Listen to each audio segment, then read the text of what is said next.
Ah, Arctic Norway, a vast land full of amazing sights and fun activities, all the way from Tromsø to Kirkenes and everywhere in between. And with reasonably priced bus service covering the whole region in an efficient transportation net, it's the perfect way to get around. Well, sort of. It's not quite so easy. I'll explain. First of all, the distances up here are huge compared to what you're used to, unless your home is in the Australian outback. A trip up to Hammerfest, just around the corner to the north from here in Alta, will take you a couple of hours by car. Want to get to the world-famous North Cape? That'll take 4 hours, in the summer. And Tromsø is a day trip.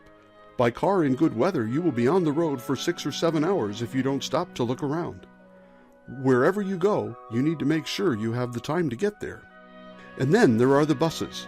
They are nice and comfortable, and they are reasonably priced, and unless there is really bad winter weather, they do get you to your destination on time. But the whole idea with buses here is backwards from busy cities and countries. See, wherever you come from, buses probably go in all directions all the time in order to help you get to where you need, when you need. Buses in Finnmark County go here and there, now and then, and people have to match their plans to the bus schedule.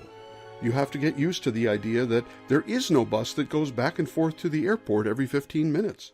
So instead of asking, "What bus do I take to the airport?" you learn to say, "Does the airport bus get me there at a reasonable time?"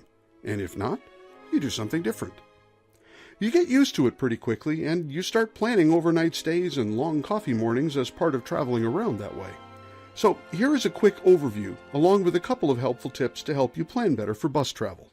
Most importantly, don't plan to take a bus to Honningsvåg or Karasjok or Kirkenes from anywhere on a Saturday. In Finnmark, none of the long-distance buses run on Saturday. Sunday service is somewhat limited, but at least they're running again. Also, be aware that some bus routes are sort of commuter routes. Travel between Kautokeino and Alta assumes that people will want to travel into Alta in the morning and go back home in the afternoon. So, if you are in Alta and want to visit Kautokeino, plan for at least one overnight stay, because there are no morning buses going that way. In the city of Alta, there is one main city bus that goes along the main E6 highway.